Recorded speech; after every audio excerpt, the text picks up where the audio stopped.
I had a guy that wanted to take me out for pizza, I guess, with 1 day's notice, and I had to tell him politely that I already was doing something else. You know, anybody that has half a life is already going to have plans for the weekend, you know.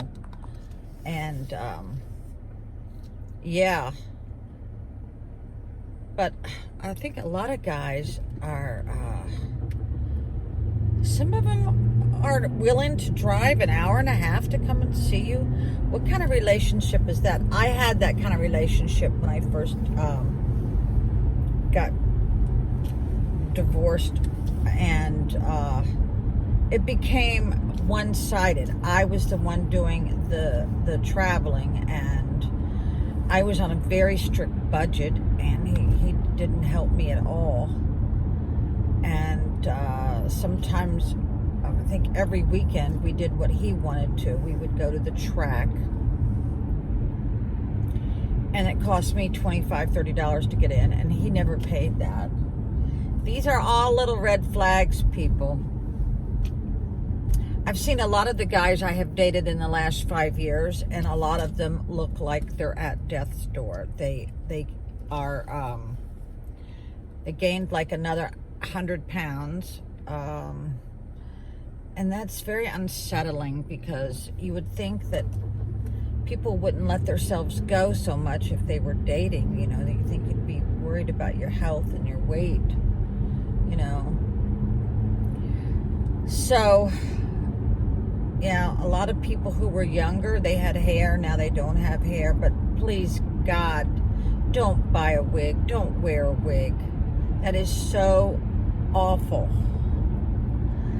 I can see entertainers doing it, but honey, if you're not famous and you're not an entertainer, don't be out there wearing a freaking wig, and don't take a girl on a really hot date to a really nice, like, bed and breakfast, and you bring your CPAP machine.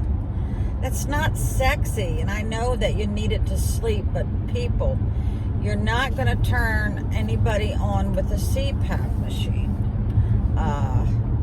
You know, my ex snored so bad he rattled the windows, and towards the end I wasn't getting any sleep.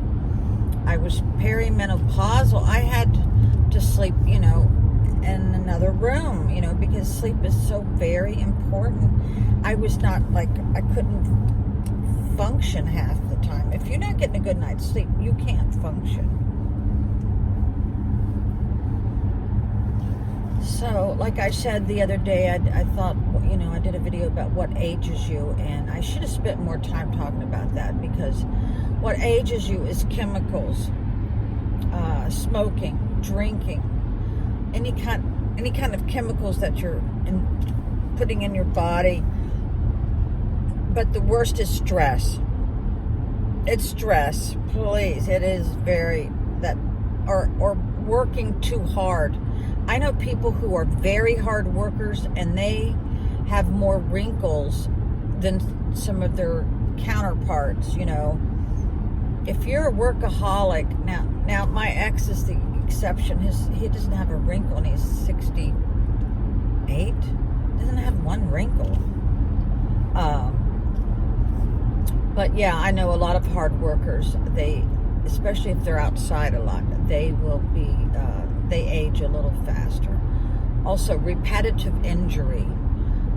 That is when you have to do the same thing over and over and over again. I remember when I was manager at Blockbuster, I had to open up all those VHS tapes, and my wrists got worn out.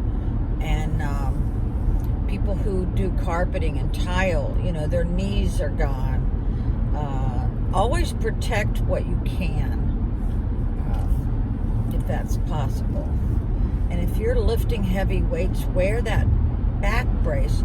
My sister just hurt herself by lifting something heavy, and now she can't hardly use her arm. And then my other little sister, she'd gotten the second COVID shot, and then she woke up the next morning and without the use of her arm. Now, I don't know what brought that on.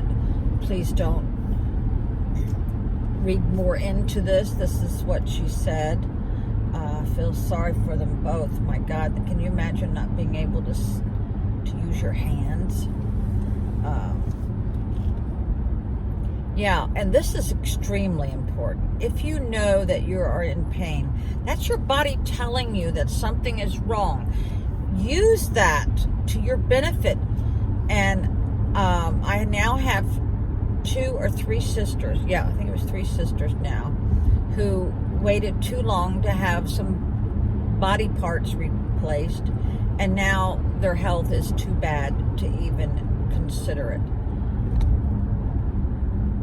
Okay. Guess that's the postman. Okay. So,